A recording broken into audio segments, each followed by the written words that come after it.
chat, so I'm recording this. So I'll post the recording within the next end of day tomorrow for all of you, so that I'll post it on my LinkedIn's, and Craig will share it. I'm sure people will share it so you can get this. So welcome to our session. We're running every 2 weeks now. So, and I'm so thrilled that Craig agreed to do this. And Craig has been my teacher about systemic racism, and he's really been influential for me. And so he is the perfect person to do this session. I really appreciate what he's taught me, and he's accompanied me on my journey of learning. So I think, Craig, you're going to go for about 45 minutes. You know, you can, we're going to take questions after Craig's presentation, but feel free to use the chat and put your questions in the chat. And the only reason I ask that is so we can take them in order. Just to have a little bit of order to this, and feel free to use the chat as we're going along. So Craig, I'm going to pass it to you, and you can, if you don't mind, introducing yourself and giving people your background, and we'll start. Okay, sounds good. Good morning, everybody. I hope everybody's started off with a fantastic day, and I hope this will continue to be fantastic and build on that. I have a background in association management and working in community, race relations, and so on as almost like parallel careers. I've worked with a number of Black community organizations here, and do a lot of also community building work back in Jamaica, where I'm originally from as well, and doing a range of projects there. Recently, I was a member of the Toronto Chief of Police's Black Community Consultative Committee, and I'm an advisory board member with Black Community Action Network in Peel Region, which does a lot of work in terms of the education system, and CAS and CARE, and working with police and race relations there as well. I've also developed executive education programs in partnership with Ivy, with Schulich, Seneca College, and so on public sector management, and I've developed a lot of programs for that in public sector around various advocacy and public policy areas. So that's me in a snapshot. So I want to thank Deborah for inviting me to present, and I want to thank all of you for agreeing to participate today. Now, the discussions about systemic racism, racism in general, is one of the, it's probably the most taboo topic in workplace environments. It's even more sensitive than discussing politics and religion. But people being afraid to have difficult conversations about race is one of the reasons that it continues, that it perpetuates.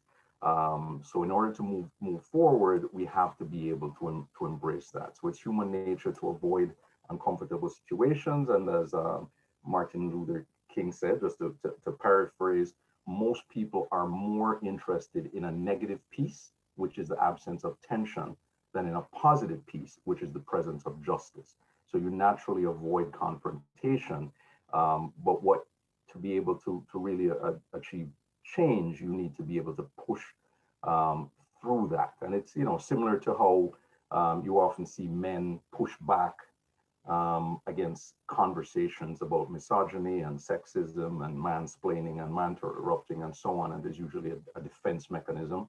And also you find heterosexual cisgender men and women push back against discussions about homophobia.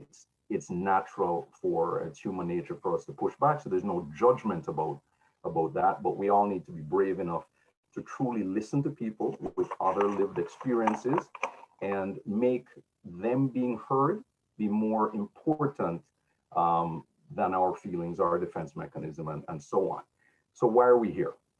There's currently a global awakening to the issue of racism, in particular anti-Black racism, and that was triggered obviously by the police killing of George Floyd in the U.S. But why was the George Floyd incident the catalyst? There's certainly been a number of high-profile video incidents of police killings of unarmed Black men. It wasn't, the George Floyd wasn't the first one. It wasn't even the first one that month.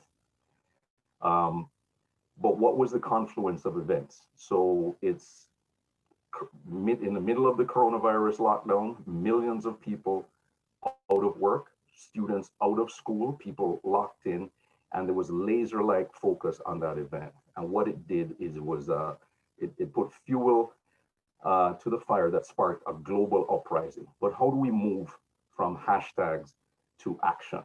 So the challenge is that many think that, in the Canadian context, it's, well, that's just in the US, that's not really here. And that's something that you hear all the time. So there may be action, but people don't understand why there's action. It's based on media pressure or so on.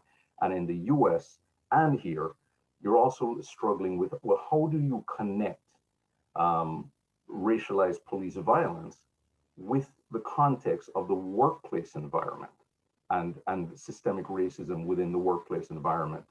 So what I'm going to do is kind of walk us through some of the context, because if we don't understand the historical context in Canada, in the US, then we can't be looking at just the outward symptoms, because you can't solve a problem just by looking at the symptoms. And George Floyd, that's a symptom. Breonna Taylor, that's a symptom. Ahmaud Arbery, it's a symptom. And why is it? And I'm also going to try to connect the dots and show you that there's significant similarities between the history in Canada as well as the US in terms of systemic racism, in terms of systemic anti-Black racism and anti-Indigenous racism. So, and on top of Canada's unique history in and of itself, the majority of our influence in the media comes from the US. The majority of our social influence, music, comes from the US, comes from the UK, especially in English Canada. So on top of our own history of systemic racism, it's kind of illogical to think that we wouldn't also be heavily influenced by systemic racism in the UK as well as the US. It's almost like suggesting, there could be peeing and non-peeing sections of a swimming pool. It's not logical. It can't happen. So what I'm going to do, I'm going to turn on the presentation now. So I should be able to share my screen.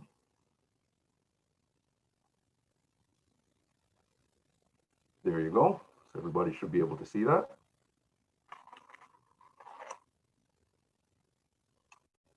So everybody can see, just nod. People. So what I'm going to do first is I'm going to dissect some of the language around racism. Because one of the biggest challenges we have making progress in equity is to speak the same language. It's wrestling over language and terminology and how we interpret so that we can communicate with each other about race and confront implicit bias.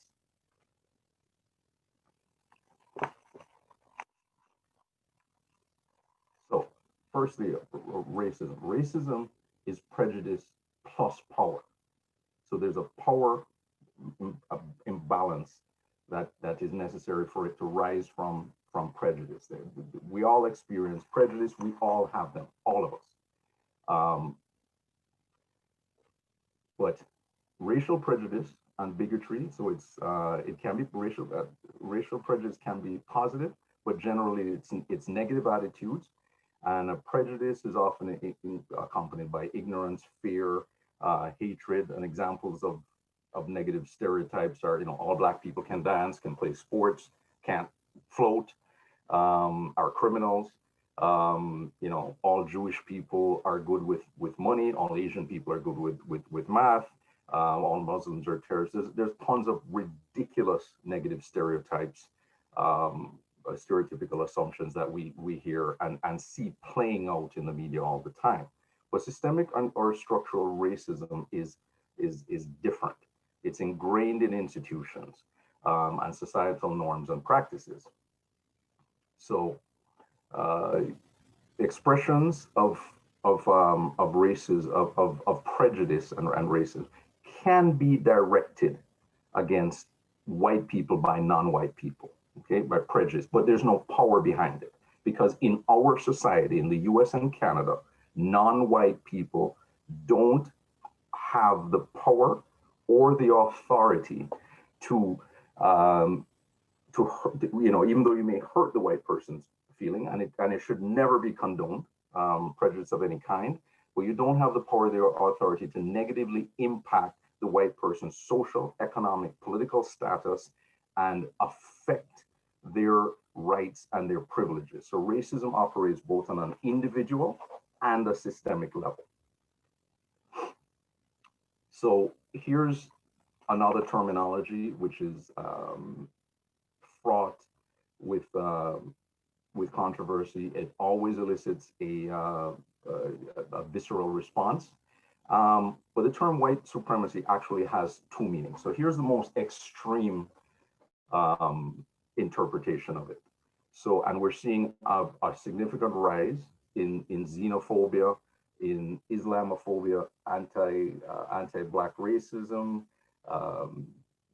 anti-Semitism, and crimes over the last several years. White supremacist organizations are recruiting at a level that's out of control. There has been, horrific fatal attacks on mosques, on Jewish temples, on Black churches. There was a fatal attack at a mosque just outside the Toronto area just last month. With the spread of coronavirus, there's been a significant rise in anti-East Asian racism. There's about 600 incidents that have been reported this year since the pandemic shutdown, and 30% of the anti-East Asian racist incidents have involved an assault of some kind. And of course, it's happening in the US as well. In particular, driven by President Trump's continued use of the term the China virus. The FBI has labeled white supremacist groups in the US as the leading terrorist threat to the United States. The FBI also published a report in 2012 outlining that US law enforcement and police have largely been infiltrated by white supremacist organizations, that FBI report. The Proud Boys, who President Trump gave a shout out to in the last debate, was actually founded by a Canadian. So we're not exempt to this. White extremist and white nationalist demonstrations are on the rise here, and anti-Black racism. So Black people are the leading target of hate crimes, both in the US and Canada, and have been for the last several years. It's about 16% of all hate crimes in all categories are against Black people, and the numbers are similar in Canada and the US. Picture of the KKK. Now, what is interesting is this is actually a picture from Toronto's East End, 1981. So the KKK has had a long history here in Canada. In 1920, Maclean's magazine did a feature story on the night riders coming to Canada. So that's as far back as 1920. In just 2016, dozens of homes in British Columbia received flyers from the loyal white knights of the Ku Klux Klan and other white supremacist groups, encouraging white parents and white people to rise up, be proud, secure a future for white children. In the US, the KKK reported their largest recruiting drive since the 1960s, when there was a Black president. Complete coincidence. And when Barack Obama was elected in 2009, there were 200 white nationalist extremist groups, armed white national extremist patriot groups in the US. By the time he left power, there were 2,000. So again, purely coincidence. I'll give a quick story in Canada. When my family moved here in 1980. Shortly before that, we moved to Mississauga. And this is a Canadian story about hockey. And, you know, hockey is our national sport. So Paul Smither was a 17-year-old hockey player in Mississauga, the community I lived in. He was the best player by far in the entire league. He was also black. So Paul's mother is white, his father is black. He was playing in the Applewood Arena. One day he would receive racist abuse every single time he played. This one particular day he was playing, the entire arena in Applewood Arena was chanting "kill the N-word" the entire time. So it was reverberating around the arena. The players on the other team were racially harassing him, and I forgot to mention Paul Smither was also the only black player in the entire league, as well as the best player in the entire league. So he was being speared, he was being attacked. The entire arena, good old hockey moms and hockey dads, chanting "kill the N-word." They were making fun of him. They were calling his mother, you know, N-word lover, calling her a pig, and so on. The referees did nothing about it, and at one point, the captain of the other team, who was telling me he was going to, you know, kill the N-word or whatever, got a penalty for a blatant attack on Paul, and was sent to the penalty box. And while he was in there, Paul scored, which made it go out of control, and told him he was going to fight him after, he was going to kill him, and what have you. What happened after that is Paul followed them outside after the game, and in the parking lot there was a confrontation. Paul got jumped by 4 of the members of the other team, and as he was being attacked by the captain of the other team, he lashed out, and ultimately how the story ended up was Paul Smither was between Paul's actions and the death of the captain of the other team who was attacking him. Opportunity, the judge provided the jury an opportunity to just either exonerate him or the lower charge of aggravated assault. The all-white jury found Paul guilty. This is shortly before I moved to Canada. Paul ended up following his sentence, he ended up attending the same school I did. So when I arrived in Canada at that school, I was doing a talk on it, and it shocked the heck out of me. So that's white supremacy in action, and that's not the KKK, that's not hoods. That's how ingrained it can be. That we're talking about good old hockey moms, good old hockey dads who have regular jobs and so on, and it can be that send to any child who is trying to get into hockey, a parent who is trying to put their child in hockey, a black parent or a child who said, what message does that send? And that's not long ago. So the other definition of white supremacy. So less extreme, but this is ingrained in systems, and it has potentially an even more long-term devastating impact on communities of color, because it's historically constructed systems, policies, and practice that are very specifically designed to elevate one race and to keep others subjugated. And it's in institutions such as education, healthcare, creative beliefs. attitudes and discrimination towards people of color. So for the people of color, neck, you're not having a cross burning on your front yard. What you're more likely to experience is at work having your resume discounted because of your and fit means have your ideas discounted, have your qualifications questioned by people who have even less qualifications than you, but who fit into the in group. And as white people, you personally may have built the system, or your family may have migrated here, immigrated here years after these systems were built. But by default, because of your skin color, you are benefiting from the system that has been built. And by default, people of color who come into that system are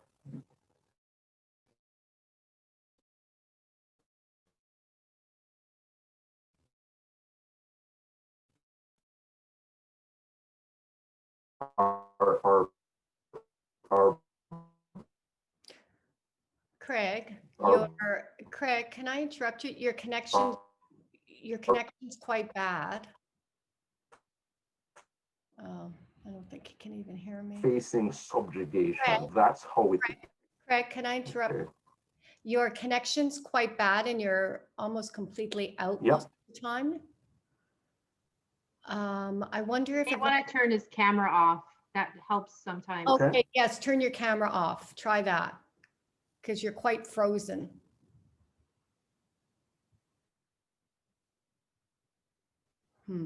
Okay. Yeah, try turning off the camera and let's see if it's better.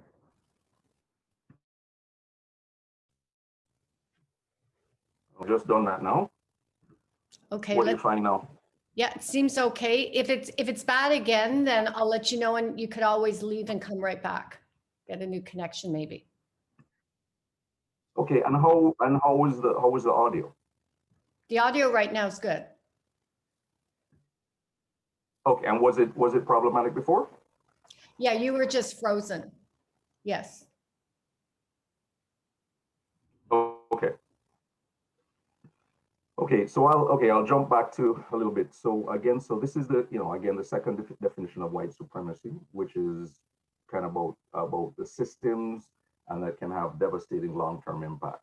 So you're looking at reinforcement based on skin color that are entrenched systems that even people who, you often hear people say, well, my family came here after slavery or after, in the US is after Jim Crow or what have you, but you inherit the benefit of the system by default based on skin color, because it is a system that is built up to benefit specific people based on skin color and to subjugate others. So it's a huge head start, and we're talking about things like, if you look at redlining, Canada and the US had that specifically to stop people of color, especially Black people, from being able to get equity in homes and so on and so forth. Interestingly, Facebook in 2016, Facebook is currently facing lawsuits because of a practice they started in 2016, which is digital redlining. So they were giving advertisers, and particularly sellers of real estate, the ability to target specific ethnic and racial groups with their ads and avoid others seeing it for a fee. So this practice was started in just 2015. So another term that we normally hear, white privilege. So again, a built-in advantage, providing greater access to power and resources than people of color have in the same situation. And white privilege does not imply that white people cannot and have never faced struggle or hardship. For example, in Canada and the US, white people can be poor and even face police brutality if they are white, but they won't be poor or face police brutality because they are white. So it is an incidental factor, not a causal factor. Whereas in terms of what we're seeing with people of color, it is a causal factor. And this concept of white privilege is almost universally accepted. During World War II, Lena Horne, the famous Black singer, stopped doing USA shows for American troops because in the audiences, the Black soldiers were not just put to sit at the back behind the white US soldiers. They were put several rows behind even the captured Nazi prisoners of war, simply because they were also white. So they were given an advantage. And interestingly, we've seen the concept of whiteness has continued to evolve from where it used to only refer to white Anglo-Saxon Protestants, and the Irish, the Jews, Catholics, Italians, Eastern Europeans weren't considered white when they first came to North America. They were discriminated against systemically, and there's still examples of that by extremists. But as WASPs, as the majority group started to fear they were becoming the minority, and in particular when Black people and other people of color started gaining more rights, the tent of what was considered as whiteness expanded to include others based purely on sheer skin color to maintain that status quo. So we all have biases and blind spots. And again, we can't avoid our cultural and social conditioning, but many people feel that because they're well-intentioned, they can't be part of the problem. But racism is about impact. It's not about intention.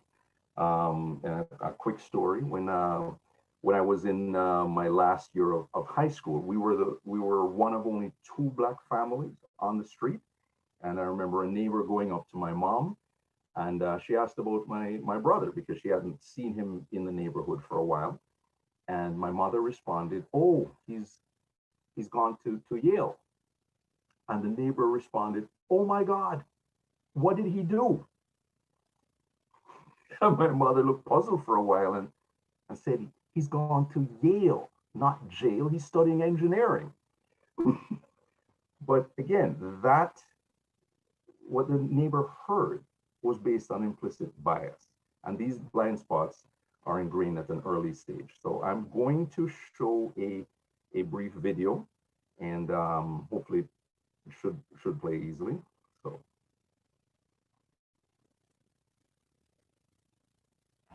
Which doll is the pretty doll?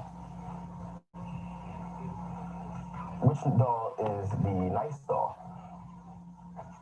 Which doll is the bad doll? Which doll is the nice doll? And why is that doll pretty? Because she's white and you have 2 eyes. Which doll is the ugly doll? Why is that doll ugly? Because he's black. Which doll looks most like you? That's me. Yeah, which one looks like? And that one. Okay. This is black. And I do the ugly side. Why is he the dumb child? Because he's like this. No, it's cool. Why is he the bad child? Because he makes fun of everybody. To look a child who has the skin color makes adults right. And showing the child who has the skin color makes adults don't right.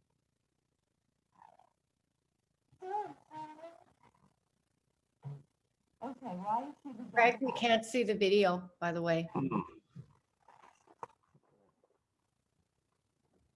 Trying to think. You know, you could always email the video to me because I'm hardwired, so I've got a solid connection.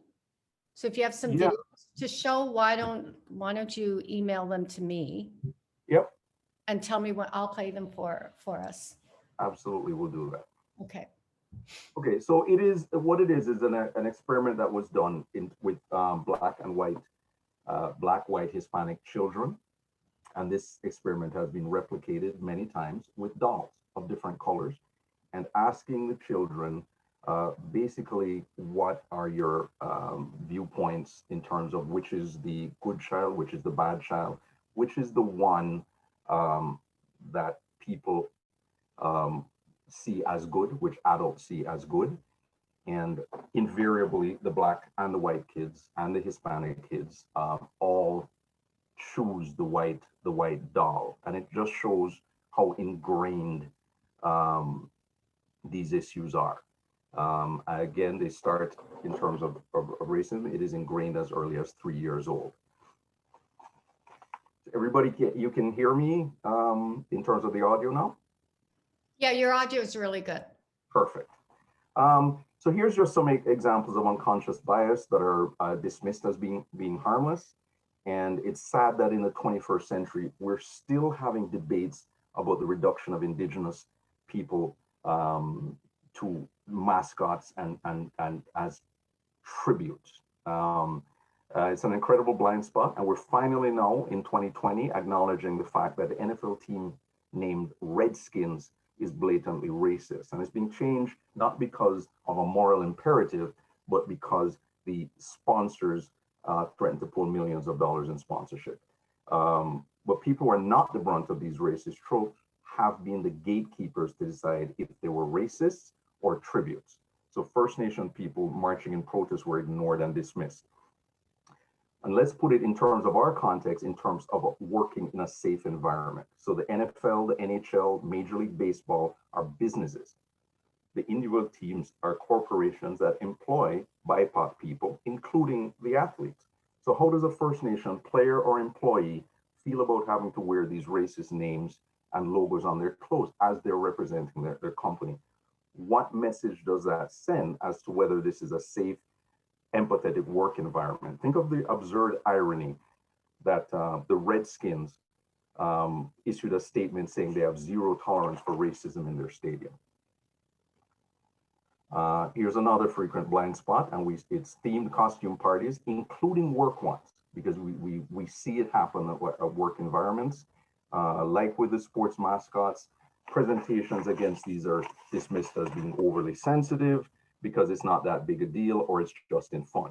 But let's unpack what it is. And here's an example of a recent blackface scandal involving Canadian Prime Minister Justin Trudeau. Virginia Governor Ralph Northam was also caught in a high-profile blackface scandal or two, and there have been many others. But what is it saying? By wearing blackface, it implies that you think that the skin color is the critical component of the character that you're playing. The costume isn't enough for you to bring across and occupy the role. You need to put black shoe polish on your face to complete the costume. But who looks like that? Which person of color looks like that? And people of color, including children for Halloween, have been playing Tarzan, Superman, Wonder Woman, Cinderella for years without ever feeling that they have to paint their face white to convey the character. And why is that? Because people of color just innately understand that the costume and the attitude is what conveys the character. That's what's important. So why is this understanding so easy for even little children of color to understand, but very difficult for many white people to grasp? And that is because of that implicit bias. And here's just a graphic illustration. Nobody's looking at this going, really confused, going, I wonder who he's playing. Maybe if he put white shoe polish on his face, then you would get it. So you can see how absurd it looks when you reverse the perspective. And that's a useful exercise. It really helps with empathy. Now, are blackface and racist sports mascots that big a deal? Yes, they are, because of what it reflects about what we see as normal in society. So Trudeau was a teacher at the time. What messages is blackface costuming send to his students, of color? What message did it send to parents who were at that party, staff members of color? And I, definitely want to give Trudeau congratulations for owning it and calling it racism rather than taking the outs that he was being offered in the media, because it is racist. No, but does this racist act make Trudeau a bad person? No. And that's the complexity of white supremacy and unconscious bias. But you can learn from it and grow, and it will hopefully make you more empathetic and a better leader. So it's like how personal privilege and implicit bias are difficult to recognize by yourself, for the same reason fish never discover water. It surrounds you 24/7. You breathe it in without even noticing it. So the only time you notice privilege is when it's taken away, and then it becomes a shock to your system, like a fish being taken out of water.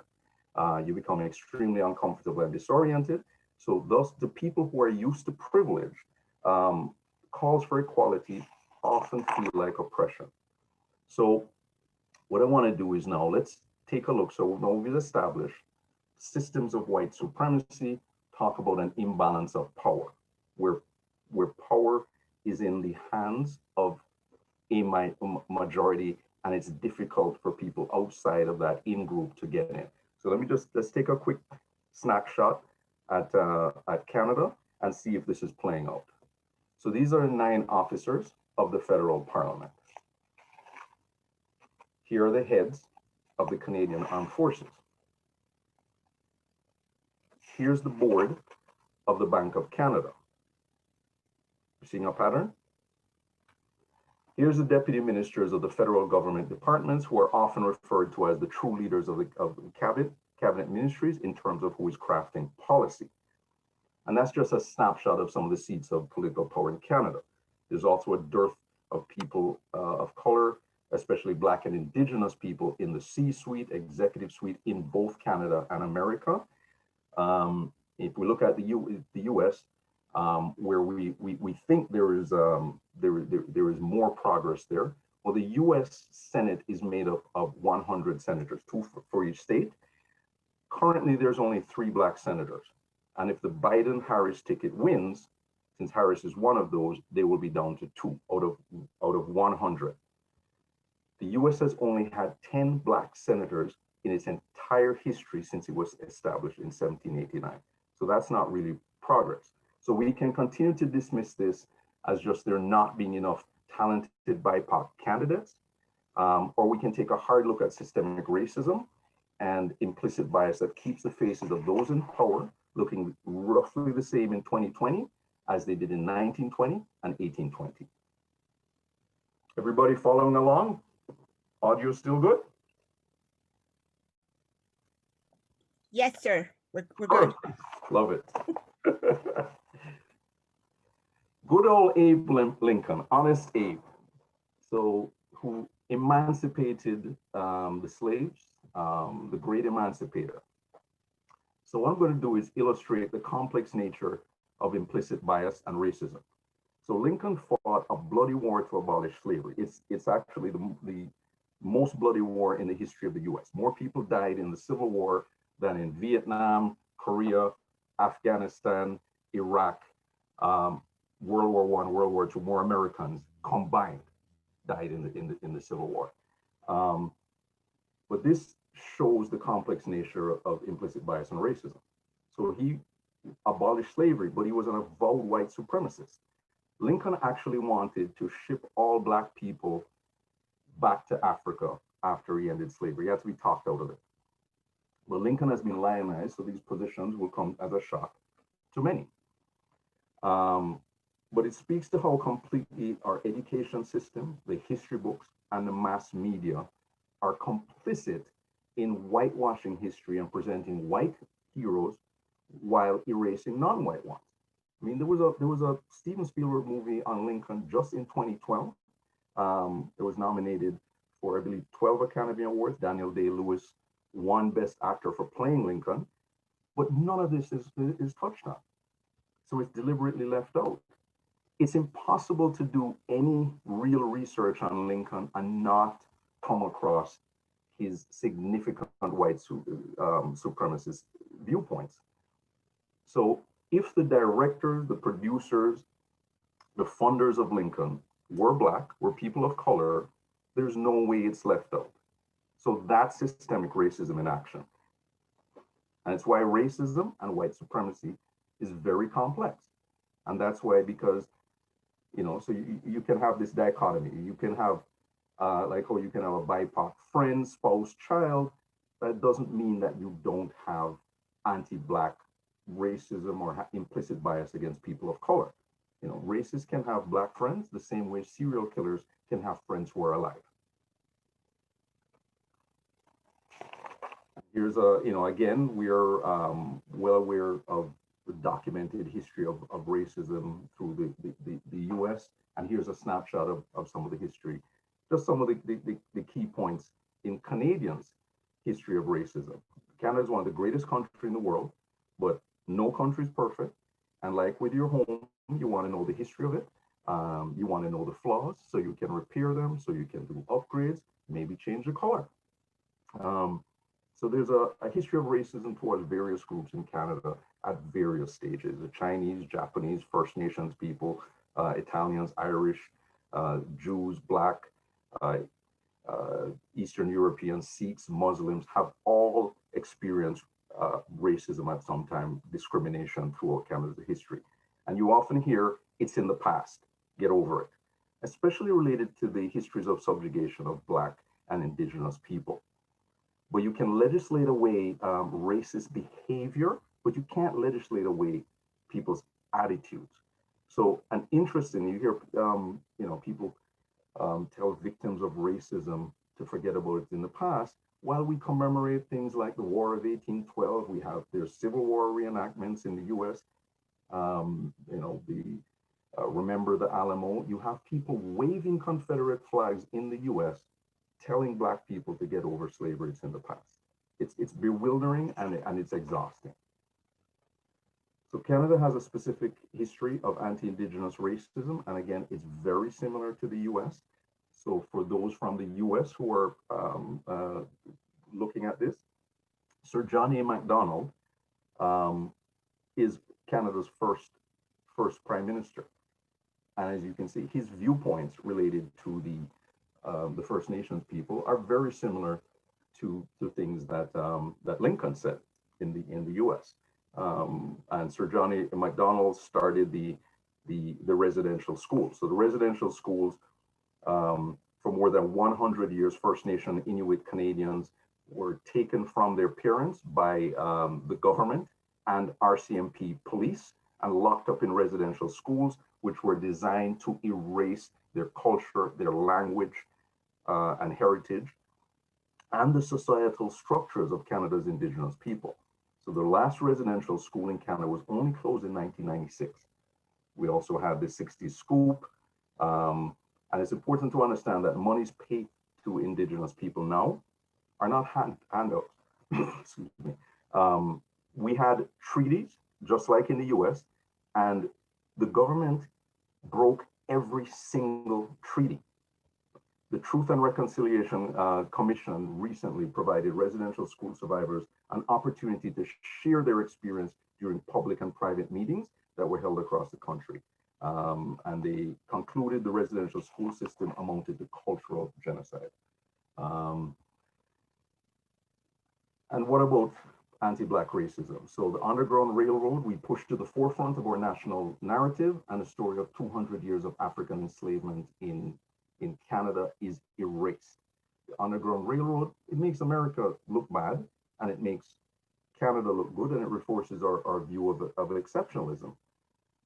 But while American escaped Africans escaped to Canada in the 1800s to avoid slavery, in the 1700s, Canadian enslaved Africans escaped into the US, to New York, to Vermont, to Michigan, Ohio, to escape slavery in Canada. And again, that's not a story that we hear.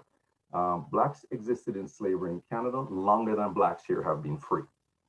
And they endured, you know, forced labor, beatings, rape, dogs hunting down escapees, torture, executions, just like in the States. You hear people say slavery in the US was worse, Canada wasn't that bad. You know, like hard labor outside in -30 and -40 is easy. They didn't get the winters off work. And when slavery was abolished throughout the British Empire, including in Canada, the slave owners received economic reparations for loss of property. And that property was the enslaved people. The former enslaved Africans received nothing. And in fact, once they were free, they were forced to work for another 3 years for free as an apprenticeship. You know, so in other words, they paid for their freedom. So on the screen, you're looking at a picture of a poster for a slave auction in 1760 in Canada, in Halifax, of a boy and a girl, 11 years old. On the right, the picture you're seeing is from Toronto in 1966, a civil rights demonstration where you're seeing Black participants being thrown on the ground. That's Toronto, University Avenue, a civil rights demonstration in front of the US consulate here. And anti-Black racism is far more pervasive than just slavery. In the early 20th century, the Canadian Department of Immigration tried to dissuade Black Americans from immigrating to Canada.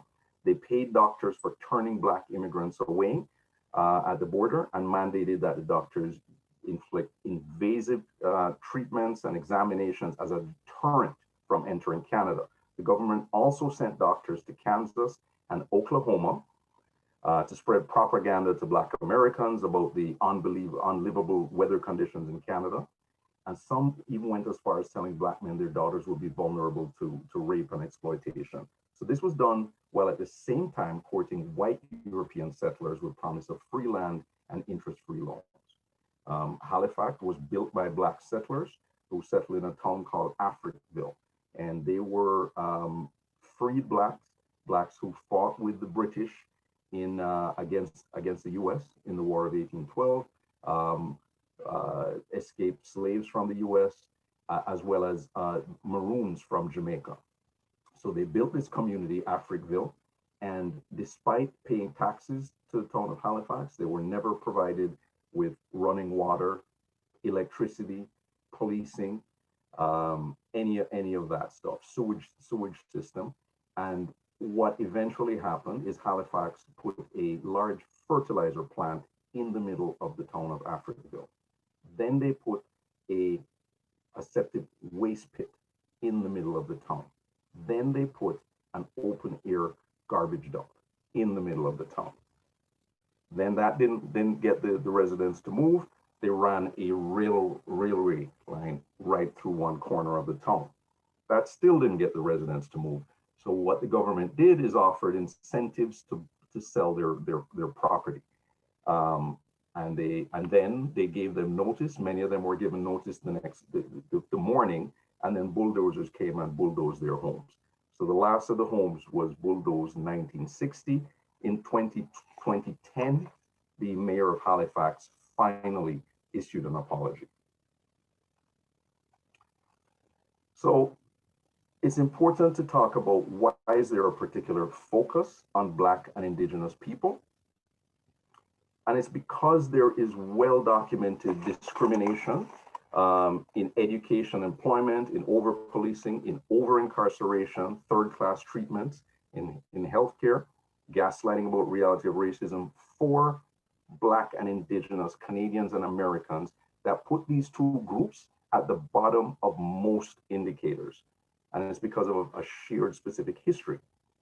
No other group of people have been enslaved in Canada and the US other than Black and Indigenous people.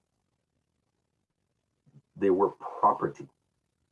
So it's not just they were discriminated, they were property. In Canada and the US, they were considered less than human beings with no rights. And in fact, in the US, Blacks were specifically written into law as 3/5 of a human being. So that if a white person killed a Black person, you wouldn't be charged with murder.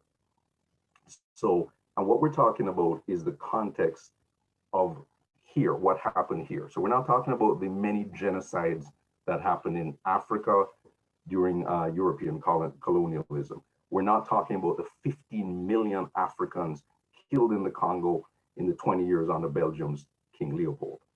We're talking about here in North America, centuries of generational chattel enslavement to inculcate the concepts of Black and Indigenous inferiority and white superiority in the minds of Canadians and Americans of all colors.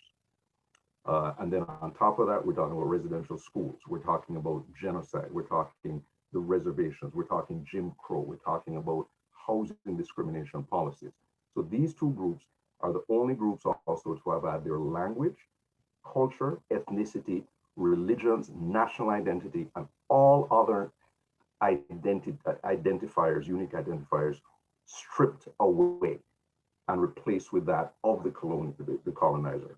And this was done by the state. So many groups who came here changed their names voluntarily to try to avoid discrimination. It was done to the Black and Indigenous people by the state. There was no choice. So my name is Craig Wellington. That's as WASP as a name as you can find. But you can still tell that I'm Black. And so can a teacher, a policeman, a landlord, a bank loan person who may have implicit bias. You can't hide from it. So, and if you were to ask most Black Canadians, Americans, and Caribbean people, tell me where your Black great grandfather came from, and they'll give you a nebulous answer about a continent called Africa.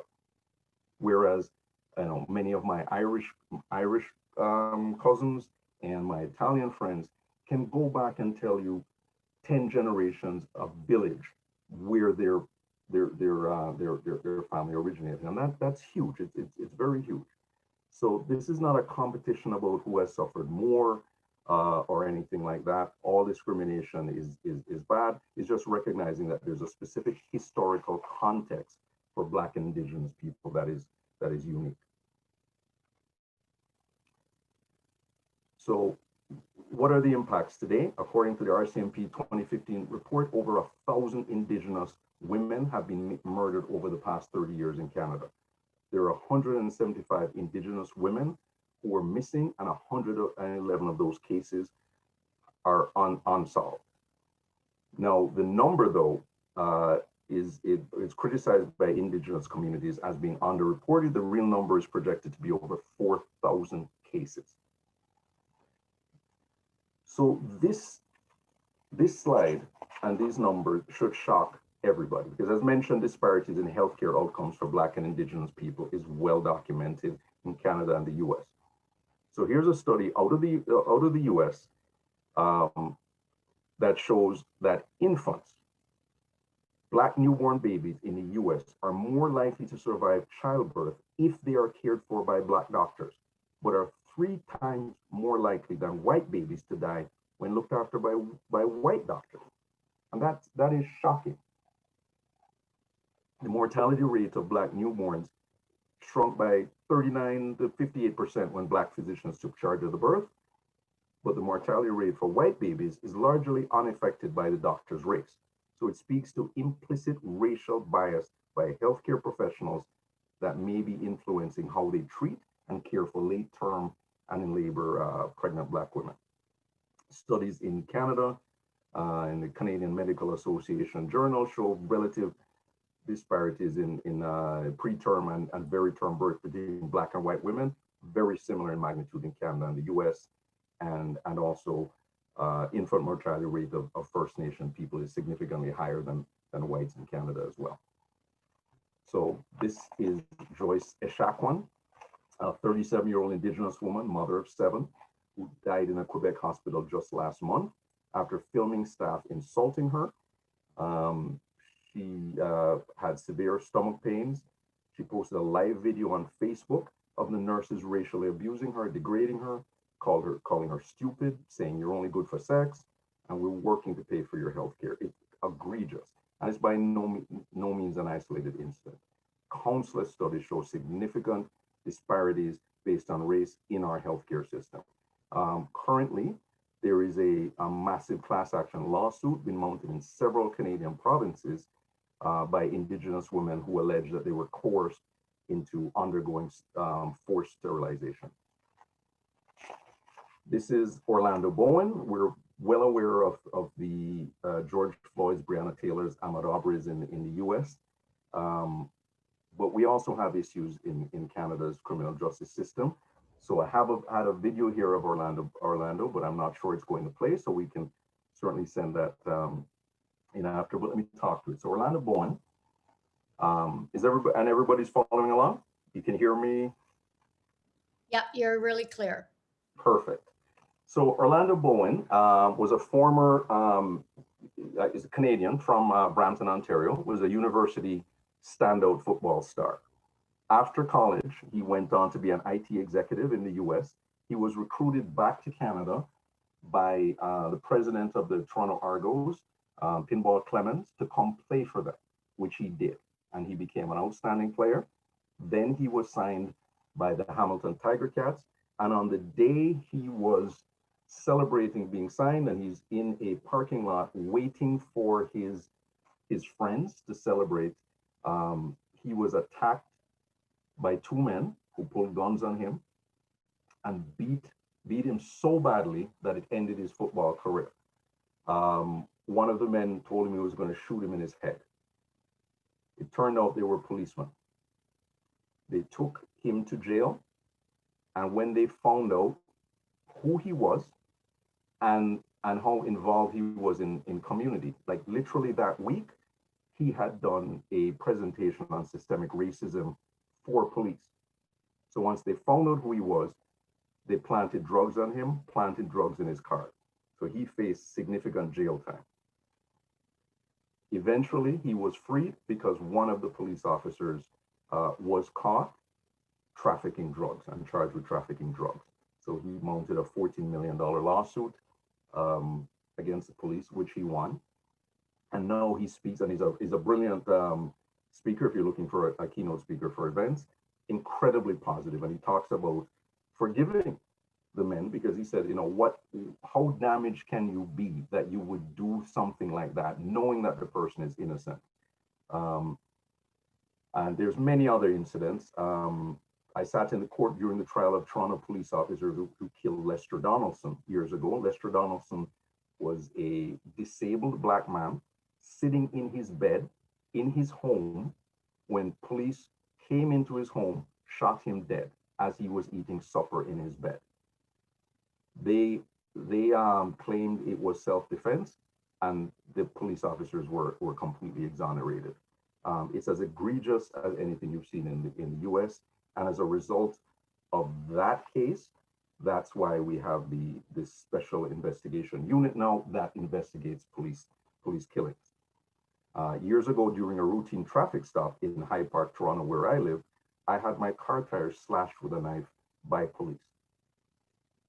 A few years before that, Peel police officer tried to arrest me in the driveway of my family's home, accusing me of trying to break into my own house.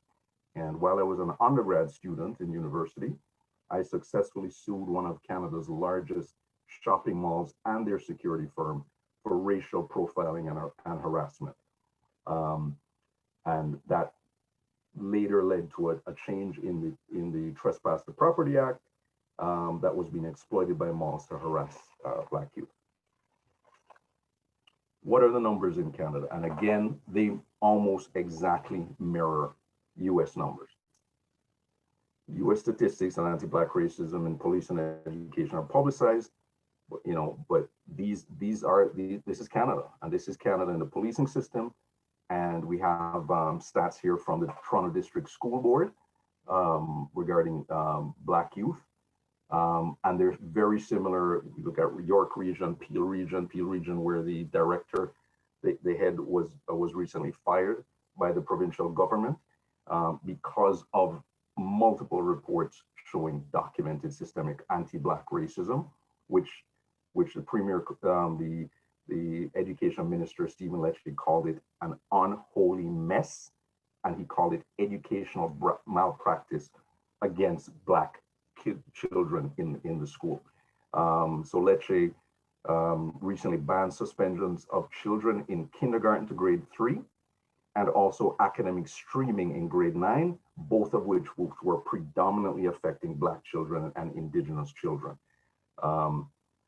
So in terms of the policing, Black people 3 times more likely to be charged with drug possession than white people, despite white people having higher rates of drug use. The 3% of the population are African Canadian, but 10% of the federal prison population. That number has actually risen by more than 60% in the last 10 years. And again, Black people are more likely to be victims of hate crimes than any other race in Canada. The statistics for Canada's Indigenous people are again simply heart-wrenching, and they mirror the US and in some cases are worse. 25% of the national male prison population are Indigenous Canadian, 35% of the national female prison population.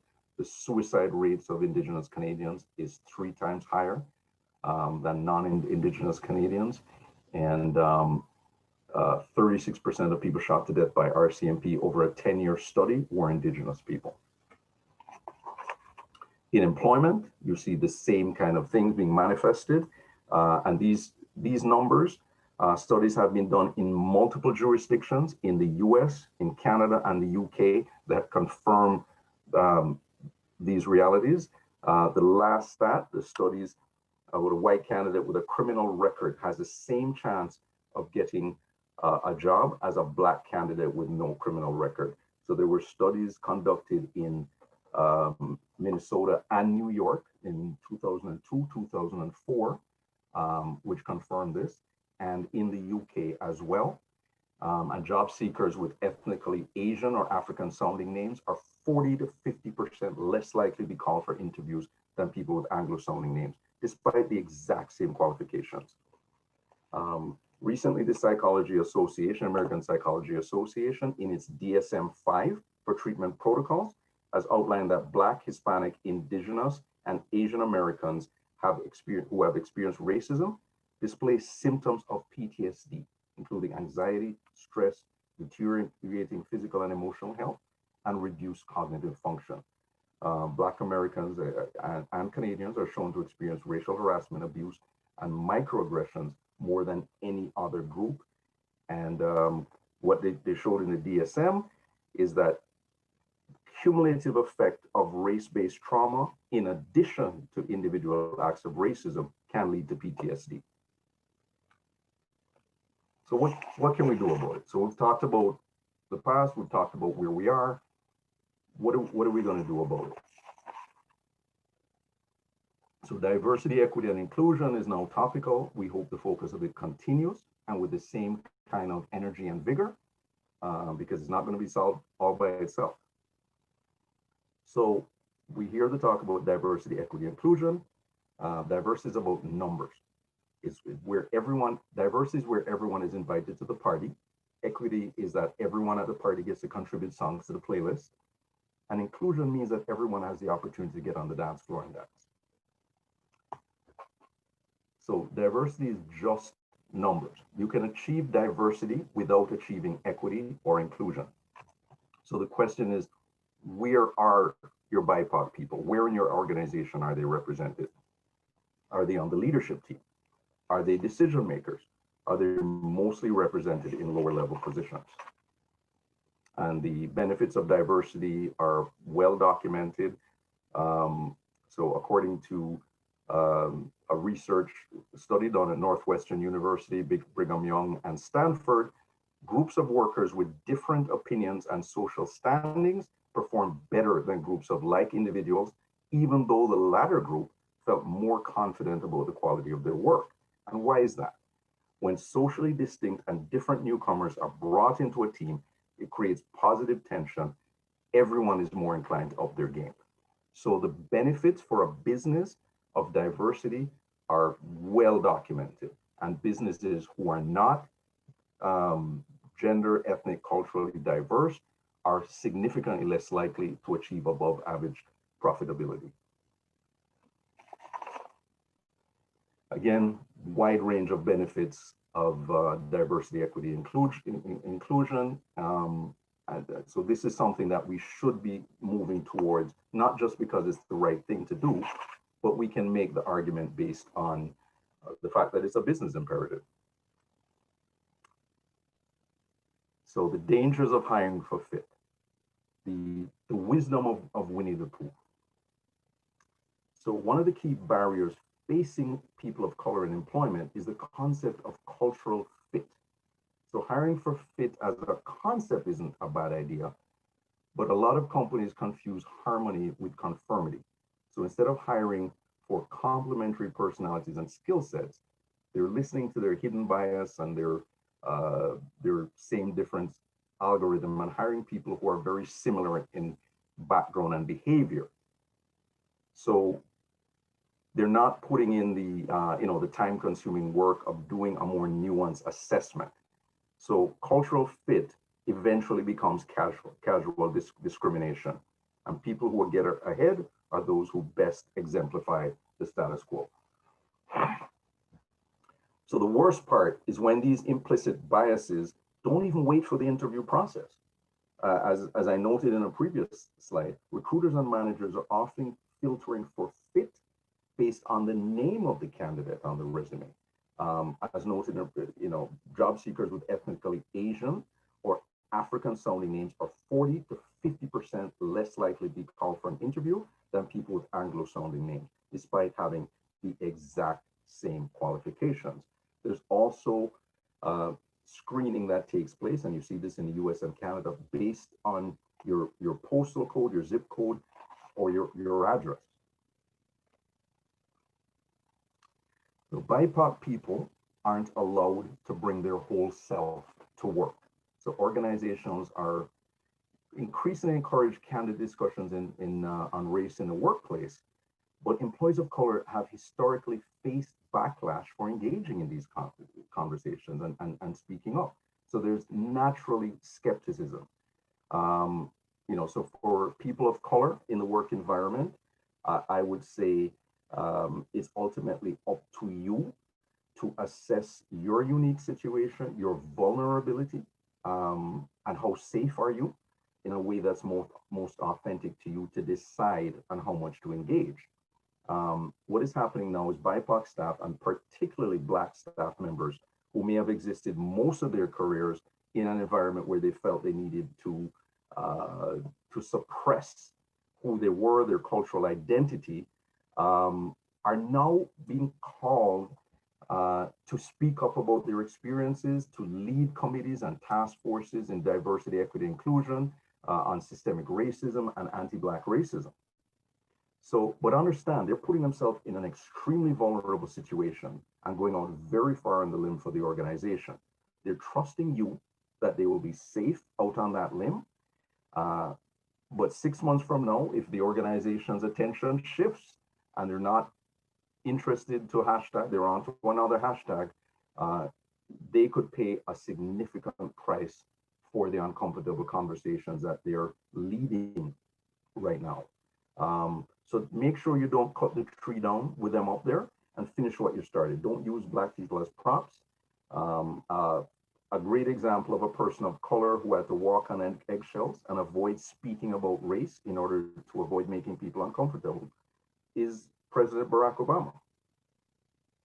Barack Obama, in his first 3 years as president, spoke less about race than any other president in the previous 30 years. And yet the perception is, and he was always accused of it, of being divisive, of playing the race card. Again, that is based on implicit bias, not reality.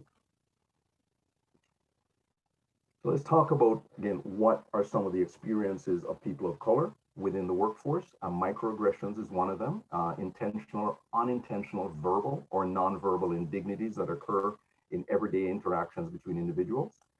Racial microaggressions include making assumptions based on race or ethnicity, racist jokes, insults, derogatory analogies, and some of it may not seem like a big deal, and some of them, one in isolation, may not be.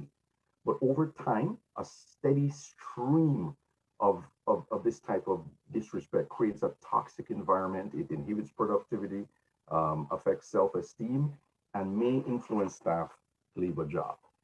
Here's some examples of seemingly innocuous statements and microaggressions, but they're based on racist assumptions and stereotypes, condescending attitudes that can be very damaging to people in outgroups and make them feel othered. I have actually heard every single one of these said in a work environment, or they've been shared with me by colleagues of mine, friends of mine, that they have experienced. Every single one of these. And usually, again, they're not done in isolation. It usually continues. Here's some other examples. Again, every single one of these I've either heard or a colleague of mine has shared that they've experienced it. So racial microaggressions reinforce white privilege and undermine a culture of inclusion because they are pervasive yet subtle. They can be emotionally draining to confront, and you can get gaslit, you can get accused of being overly sensitive or playing the race card, but maintaining silence to avoid conflict places a huge emotional tax on employees of color who are left feeling devalued and question their right to be offended. So what are things that you can do as an organization to combat systemic racism? Don't hire for fit. You're creating a meritocracy. Don't judge people through your own lived cultural experience. And don't try to position yourself as an expert on an ethnicity you're not, just because of friends or relationships or so on that you have. Don't claim to be an expert on someone's culture just because you saw a movie or read a book or blah, blah, blah. And I've seen this in action, and it happens all the time. And don't demand a person of color explain racism to you. What if you're the person who is the offender? So don't get defensive or play devil's advocate, because again, because you have done something that is perceived as coming from a place of implicit bias, it doesn't necessarily make you a bad person. And it can come from a place of just not understanding and focusing on your intent versus the outcome. Okay, so sit back, reflect on your actions, until you're clear about what harm you may have caused the person, and return, ask for the opportunity to repair the wrong, but accept a no. Right? There's no but in an apology. So focus on the results of your actions, not your explanation, not your intent, and be very specific and share how you understand that racism played out. Ask what you may have missed. What else can I do? How else have I potentially harmed you? And apologize, commit to do better, and ask if there's anything else. And then most importantly, move forward. Okay. For systemic cultural change to occur in your organization, those in the in-group in positions of privilege who are part of what constitute default or normal need to recognize and acknowledge their privilege and use it to provide a voice for those who aren't. You need to disrupt the status quo. So you need to be anti-racist, not just non-racist. For a lot of people, you feel, well, I'm not participating in racist behavior, but that's not enough. That's non-racist. Be anti-racist means that whenever you see it, you step in to call it out. That's what's needed now to move forward. So what can you do to help achieve DEI? Instituting inclusive hiring practices. Limiting referral hiring is a great step, because if your organization is already homogenous, if it's already an echo chamber, then hiring from within or from employees' recommendations is only going to perpetuate that meritocracy. So reach out to minority serving professional organizations, advertise jobs in ethnic media, do representations, job fairs for ethnic cultural student associations at universities and colleges. All of them have them. Set up co-op and internship programs for underrepresented communities.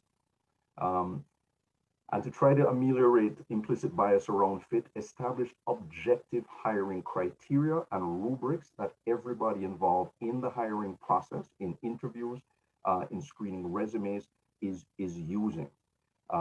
Write down the specific qualifications required to succeed in a particular position and in a particular department. There should be very rare exceptions to this. And if you are making an exception for a candidate, document why and justify it. Make sure it's documented so that you can go back and do an audit to see if there are long-term exception trends and hold people accountable for it. So the objective criteria generally tend to be applied rigorously to out-groups, but leniently to in-groups. So to be very vigilant, strictly enforce criteria. Conduct blind resume screenings when you can. Remove the names from the resumes to avoid filtering based on implicit bias, set and enforce consistent standards of team dynamics and interactions,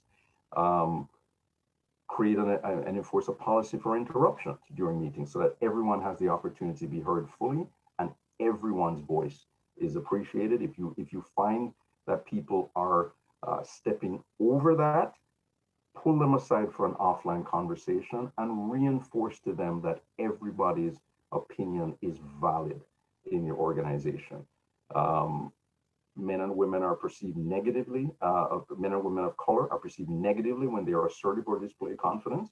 But white males in particular are perceived positively when they do that. So these are things that you want to look at and ensure that you call out. If you see people being given credit for ideas that women and people of color originally proposed, call it out. Okay, avoid and call out white-splaining, which is a term about when white people condescendingly explain things to people of color who have more expertise on the subject. Call out double standards of behavior. People of color are generally given a higher bar in terms of being congenial, being confident, showing emotion or frustrated than white employees. Call that out. Reward potential equally. So what generally happens is white employees are generally more often given the benefit of the doubt for having potential, while employees of color generally have to prove that they've actually mastered a competency. But if they're not provided the opportunity to do the work in question, then it becomes a catch-22. So establish consistent criteria to evaluate potential and separate it from evaluating performance. More and more companies are asking their employees of color to take the lead on diversity initiatives on top of their day-to-day responsibilities. But when it comes time to compensation and performance review, they're not giving the staff members extra credit for the difficult work that they're doing in terms of leading diversity initiatives. And seek to understand the experiences of your BIPOC colleagues without having them be responsible for educating and enlightening you on it. The pipeline is critical because in recruiting, what goes into the pipeline determines what comes out. So if you're announcing diversity targets, this is critical. It's not just about who you hire, it's about where you're hiring for. Are they in positions of power? In terms of executive positions, people of color are criminally underrepresented on the boards and executive teams of top Canadian and US companies. So again, we could easily dismiss this as they're just a lack of qualified candidates. The CEO of Wells Fargo in the US just had to apologize a month ago because he said it's very difficult for him to find talented Black people to work for his organization.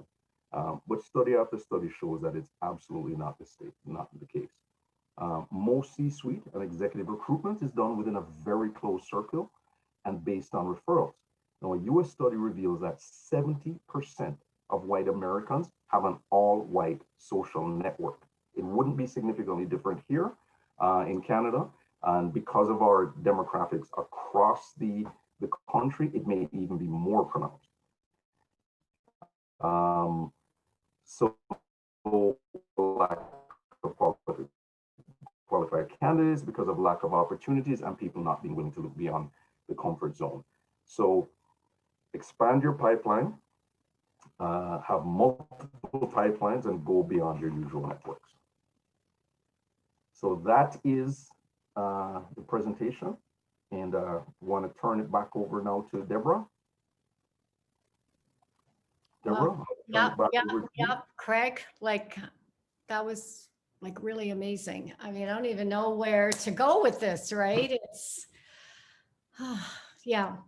I'm really glad we're recording this because I think we all have to listen to it again. And I know already some clients I'm going to share this with who really should hear this. Okay, I had a question. I think it's from Karen for way back. Is it Karen? Did you put a question into the chat? Maybe you'd like to ask it and then we can take the questions. So often I've been in organizations that really focus on fit, and you know what that means, and I know what that means. And and you were just so articulate in talking about fit. And at the end of your presentation, you had some really good points on how to deal with that, because I have fought for many years to diversify and be more inclusive.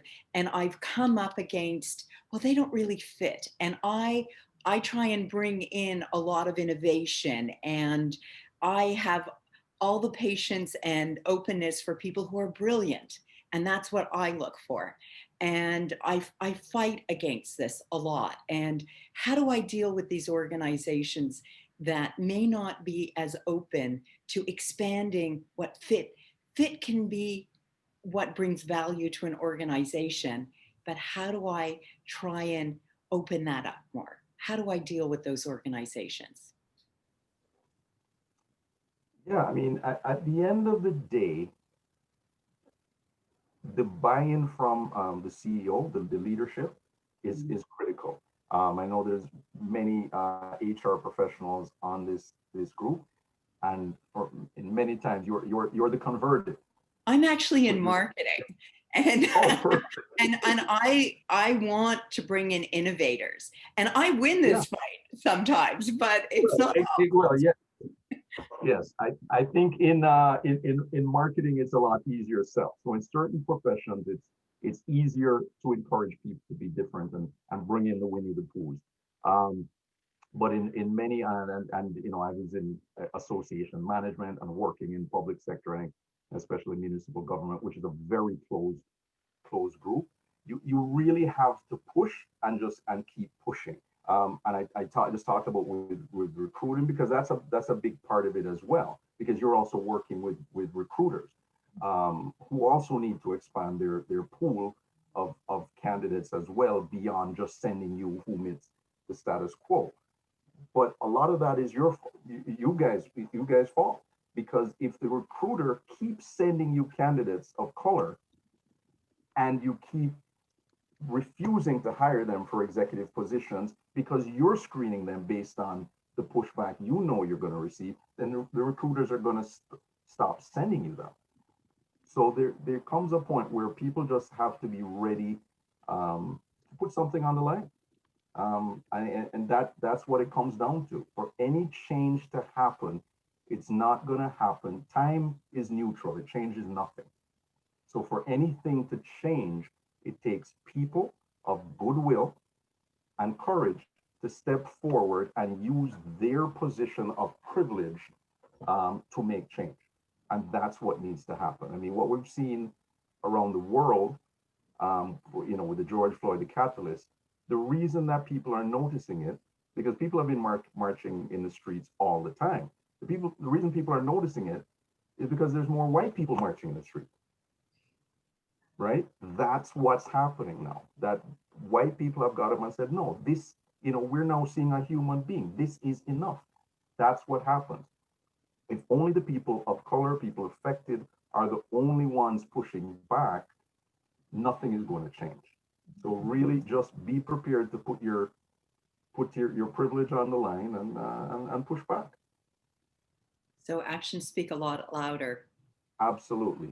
I mean, there's many organizations that we're seeing that are hashtags and, you know, Black Lives Matter and all of that. The first thing I do is I go and look at what their executive team looks like. What does their board look like? And a lot of times you realize there is absolutely no connection between the two. So it has to move beyond platitudes and hashtags to action. Gotcha. Thank you. I'm just checking. Anybody have questions for Craig or comments? This is your time. There's a lot going on in the chat. Feel free to share it with the group, because Craig can't read the chat. So. Yeah, and I mean, one of the other, and I'll jump in with a question that we get about the protest. And I mean, you always hear the accusations, especially in the U.S., that, you know, why is there violence? Why is there pushback? And so on, when despite statistics showing that 93% of the Black Lives Matter protests are peaceful. But again, it is a reticence to listen to what is being said, right? There is this this kind of reticence to move forward, to hear people, and to quell anti-Black racism protests. And there is no anti-Black protest that has ever been acceptable. In 1964, a survey showed that Martin Luther King was personally disliked by 68% of Americans, who accused him of being too radical in his quest for racial justice. Martin Luther King. So Colin Kaepernick taking a knee, that's not acceptable. Protests, well, they're blocking the road and now I have to go around, they're blocking traffic. Why do they have to do that? There's always a reason to quell it. And there always will be. So the way to stop protest is to fix the problem. That's it. That's it. But there's a reticence to deal with these issues and make change, because they say the only person who is happy about change is a baby with a wet diaper. Paul, you have a comment? Yeah, I just had a question, or just if there's any thoughts on pointing me in the right direction. I work with organizations on designing, the retirement and health benefit programs. And I mean, the designs have been in place for years. Our industry is not the most progressive.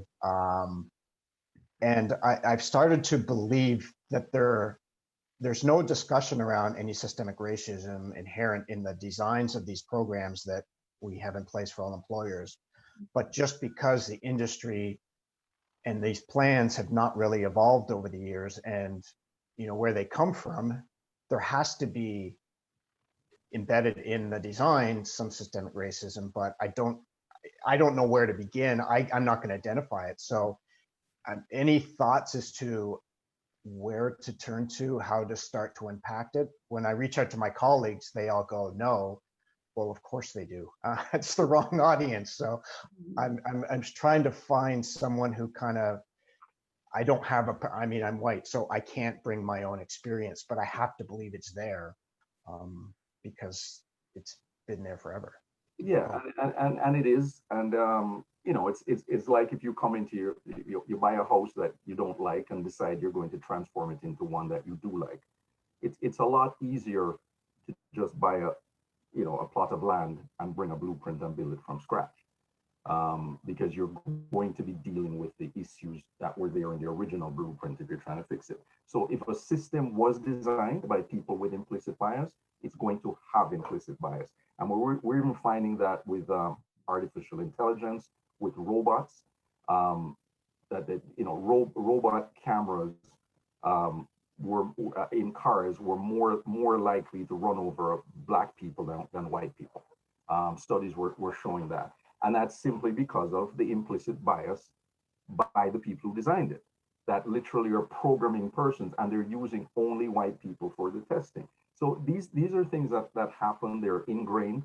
So the only way to do it is, I think you've got to strip it down. And I think what you're talking about is potentially doing a culture audit, is going in and auditing the culture of your organization and looking at what are the flaws, and then building. So as opposed to trying to make changes on the assembly line while it's going, that's very difficult to do.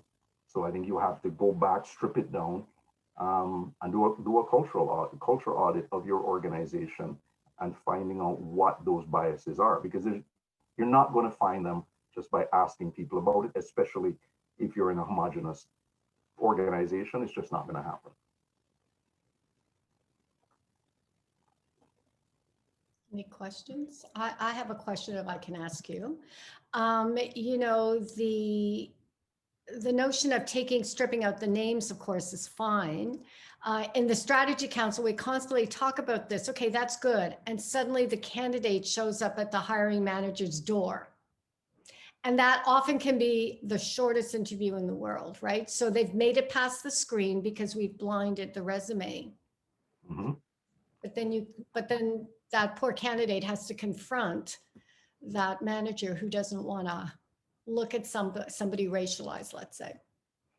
Yeah, and it's absolutely a problem, and it's something that many people of color have experienced. I mean, my name is Craig Wellington, so that gets you past many doors, and it gets me past. It's got me past the doors sometimes, and then turn up at the real estate office years ago, and the conversation I had on the phone where they said, yes, there's a condo available for rent, but when you turn up in person, all of a sudden it's all also, and that happened a few years ago. So I was part of leading the development of a management internship program for public sector professionals in partnership with federal and provincial government executive leadership program. And we had candidates from, I mean, incredible candidates. It was developed for people with MPAs initially, and it was a very competitive, and municipalities had to compete to get these candidates. One of the candidates in particular, who was a star by any means.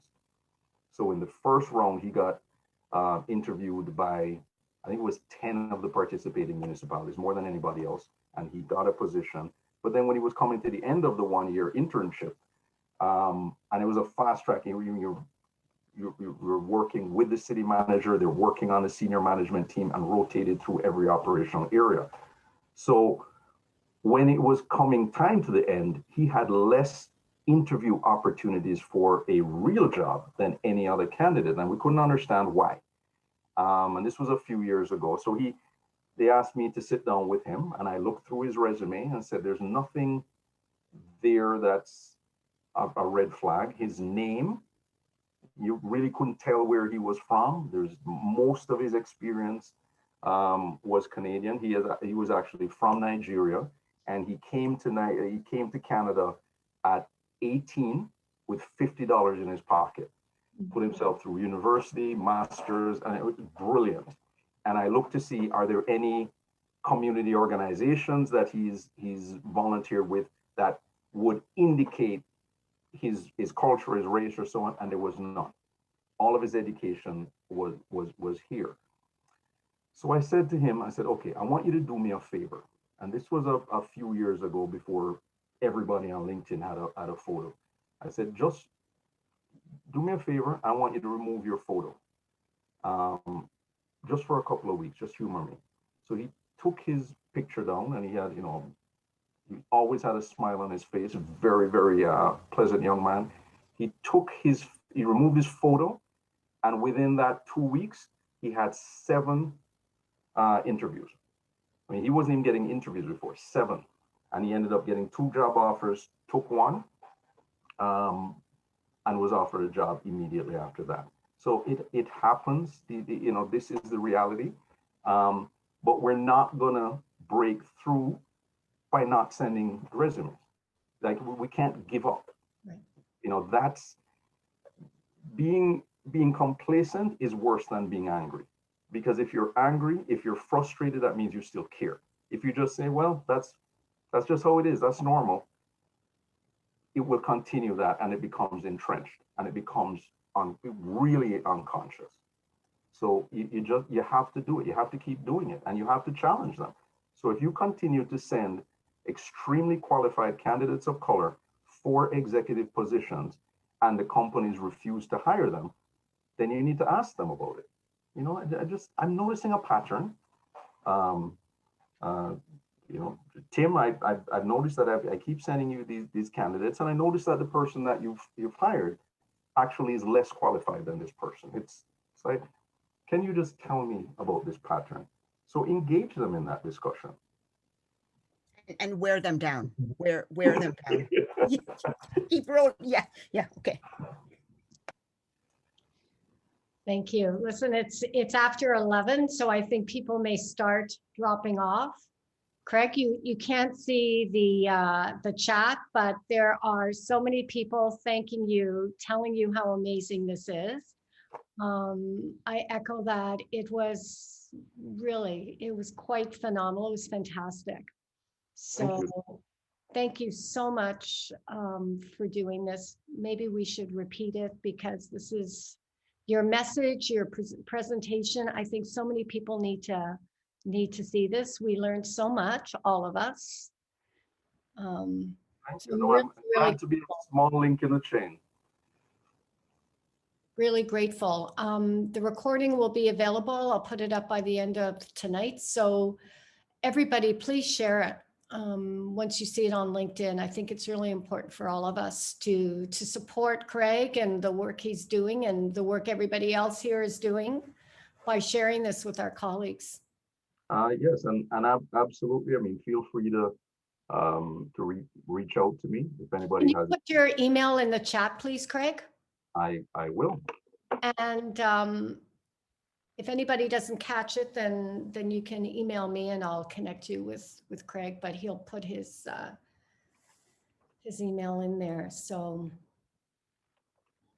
it was really fantastic. And, you know, with the HR Strategy Council, which Ingrid and I run, we're doing, you know, the group is talking through a lot of diversity issues. So we meet every Monday at 9:30 and there's a number of the members here and you're all welcome to join that if you want to continue. We're targeted to HR leaders, but really it affects everybody. So Craig has, oh, you put it privately. So let me see if I can copy it. I never, I think okay. I've changed it. It just went to me. So it's Craig DCW, D like Deborah, Craig DCW @gmail.com. And he's on LinkedIn too. And he's So, on. yeah. All right. So